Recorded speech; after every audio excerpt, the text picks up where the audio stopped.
Subscribe to the channel! Click the button and subscribe now. Don't miss out, subscribe today! Let me ask you something uncomfortable, and I want you to really sit with this before you answer.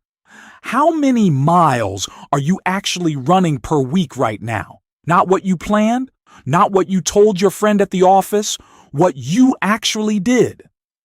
Because here's the thing, most people training for a marathon have absolutely no idea how much they should be running. And the ones who think they know, they're usually the most lost. You're either running way too little and wondering why race day feels like a death march, or you're running way too much and wondering why your knees hate you and you're exhausted by Thursday. There's almost nobody in the middle. Almost nobody doing it right. And if this is the first time you're hearing this kind of honesty about marathon training, then you're in the right place. Welcome back. If you're new here, seriously, hit subscribe right now because this channel doesn't waste your time with fluff. We talk about what actually works. And this series, we've been building toward this conversation for a while now. We started with the basics. We talked about why most beginners fail before they even get started. We talked about pacing, about not destroying yourself in the first 2 miles, about building a real aerobic base instead of faking it. And now we're here. Marathon training, the real thing, the distance that breaks people, not on race day, but in the weeks before it. So today, we're going to settle this once and for all. How much do you actually need to run each week to train for a marathon? And the answer is going to surprise you. It might even make you a little angry. Drop in the comments. Are you currently training for a marathon, or are you thinking about it? I want to know where you're at. Okay, let's get into it. Here's the reality that nobody wants to say out loud. Most recreational runners training for a marathon are dramatically undertrained. Not a little bit, not slightly, dramatically. We're talking people who run 20 miles a week and expect to finish 26.2 miles feeling strong. Think about it. You're running roughly 3 miles a day and you expect your body to handle 8 to 9 hours of continuous effort on race day? That math doesn't work. That has never worked. But people do it every single weekend at every single marathon in this country. They sign up, they half train, they show up, and somewhere around mile 18, their body just completely gives up on them. And then they tell everyone how brutal the marathon is. The marathon isn't brutal. The marathon is just honest. It tells you exactly what you put in, nothing more, nothing less. Here's what I see constantly. Someone starts a 16-week training plan. The first few weeks feel easy, so they skip a few runs. Then week 7 rolls around and the long runs get hard, so they cut those short too. Life gets in the way. Work, family, Netflix, totally understandable, totally human. But then race day comes and they expect the finish line to somehow compensate for 8 weeks of missed mileage. It doesn't. The road doesn't care about your excuses. And I say this with full respect because I've done this too. I've stood at a start line knowing deep down that I wasn't ready, and I paid for it. You probably know exactly what I'm talking about. Now let me tell you what the research actually says, and more importantly, what experienced coaches and elite runners have understood for decades. To run a marathon well, not just survive it, but actually run it, most recreational runners need to be hitting somewhere between 35 and 50 miles per week at peak training. Some people need less, some need more. But that's the range where your body genuinely adapts, where your legs learn how to keep moving when everything is telling them to stop. Below 25 miles a week, you're probably going to struggle significantly in the final 6 miles. It's not a guarantee of suffering, but it's close. But here's what nobody really tells you. It's not just about the total mileage. It's about how you build it. You can't go from 20 miles a week to 45 miles a week in 3 weeks without completely falling apart. That's how you get a stress fracture. That's how you end up on the couch with ice on your shin, Googling, "Can I run through periostitis?" The answer is no, by the way. The 10% rule exists for a reason. You don't add more than 10% to your weekly mileage in a single week. It's not glamorous. It's not fast. But it's the difference between making it to race day healthy and watching your friends run from the sidewalk. Now, let's talk about the excuses, because I've heard them all. "I don't have time to run that much." Okay, stop. You're telling me you're training for a marathon. A 26.2-mile race that's going to take you 4, 5, maybe 6 hours to finish, but you don't have time to train properly?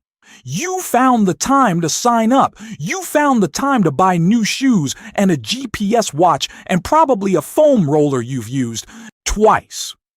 You can find the time to run. We're not talking about adding 5 hours of training a day. We're talking about an extra 20 to 30 minutes on 3 of your existing runs. That's it. If that's genuinely impossible for you, then you might need to reconsider the timeline. There's no shame in that. Training for a marathon at the wrong time in your life is worse than not training at all. Running more miles is going to injure me. This one is tricky because there's a kernel of truth buried inside a much bigger lie. Yes, ramping up too fast causes injuries. That's real. But running more miles, when done gradually and intelligently, actually makes you more resilient, not less. Your tendons get stronger, your bones get denser, your muscles learn how to handle load. The runners who get hurt aren't getting hurt because they're running a lot. They're getting hurt because they went from 0 to 60 in 2 weeks. Be honest with yourself. Is your fear of injury actually protecting you? Or is it just a comfortable reason to stay comfortable? "I'm just running for fun, not to compete." Perfect. Great. I love that. Running for fun is the whole point. But here's the thing. Finishing a marathon feeling destroyed and broken is not fun. Hitting mile 20 and having nothing left is not fun. Cramping at mile 23 while people you passed at mile 5 walk by you is not fun.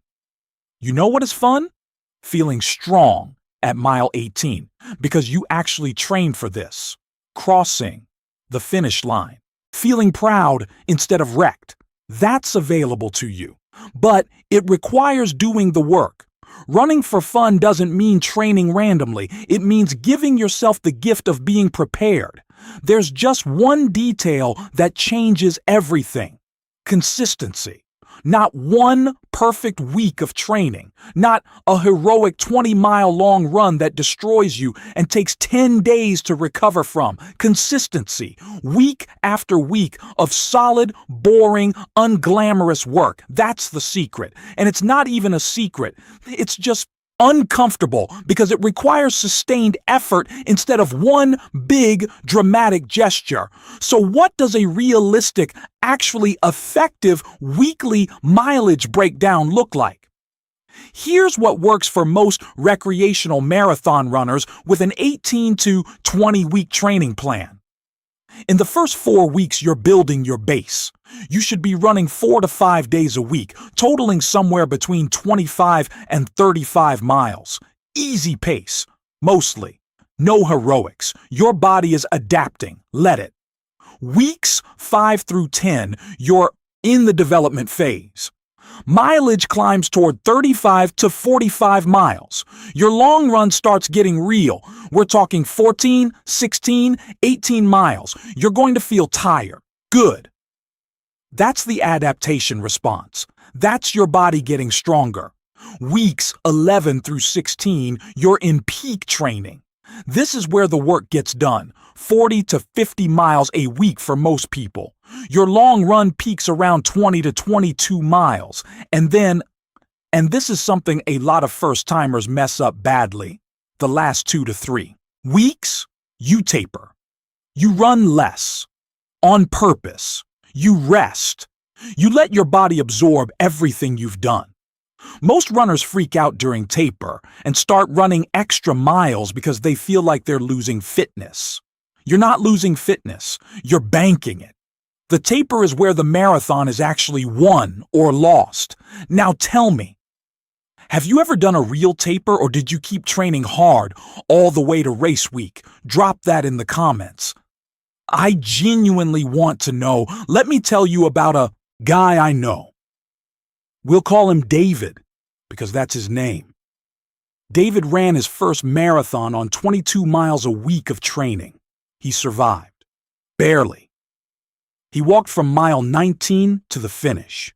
He told everyone the marathon was the hardest thing he'd ever done. A year later, he came back. This time he actually trained, peaked at 47 miles a week, followed the plan, did the long runs, did the taper. He finished 48 minutes faster, and he ran the whole thing. Same guy, same body, completely different result. Our marathon didn't get easier. He got more prepared. That's the only variable that changed. Here's the uncomfortable truth that wraps this all up. The question isn't really how much should I run? The question is, am I willing to do what it actually takes? Because the answer to the first question is pretty clear. Build to 35 to 50 miles a week over the course of your training cycle. Run 4 to 5 days a week. Protect your long run like it's sacred. Taper without panicking. That's it. That's the formula. But the second question, that one only you can answer, and you need to be honest with yourself when you answer it. If you're not willing to put in that volume, that's okay.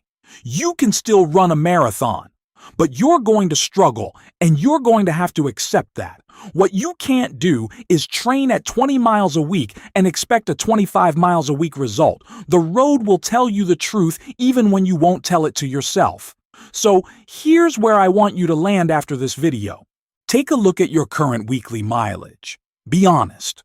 Don't count the miles you planned. Count the ones you ran. Then look at your race date. Do you have enough time to gradually build to a real training volume? If yes, start now. If no, consider whether adjusting your race timeline is actually the smarter, braver choice. Because signing up for a marathon you're not ready for doesn't make you brave. It just makes you unprepared. And you've come too far in this series to let that happen. She's been building since episode 1. You've learned how to run easy. You've learned about aerobic base. You've fixed your pacing. And now you know exactly how much work a marathon actually requires. The next step is to do it. But here's the thing. Doing it the American way, following the standard marathon programs, that's one approach. And it works. But there's another approach that most recreational runners in this country have never seriously looked at. The Kenyans. I know. You've heard. The name. You've seen them win every major marathon for the last 30 years, but most people have no idea why they're so dominant, and more importantly, most people have no idea which parts of how they train you could actually adapt to your own running right now. Not the elite parts, not the parts that require you to grow up at altitude in the Rift Valley, the parts that are genuinely transferable. The principles behind the results, that's what the next episode is about. And I promise you, some of what you're going to hear is going to completely change how you think about training. Not just for the marathon, for everything. If you're not subscribed yet, now is the time. Seriously. Because you don't want to miss that one. Hit subscribe, turn on notifications, and I'll see you in the next episode. And before you go, leave me one comment. What's your current weekly mileage? No judgment, just honesty. Let's see where everyone's at.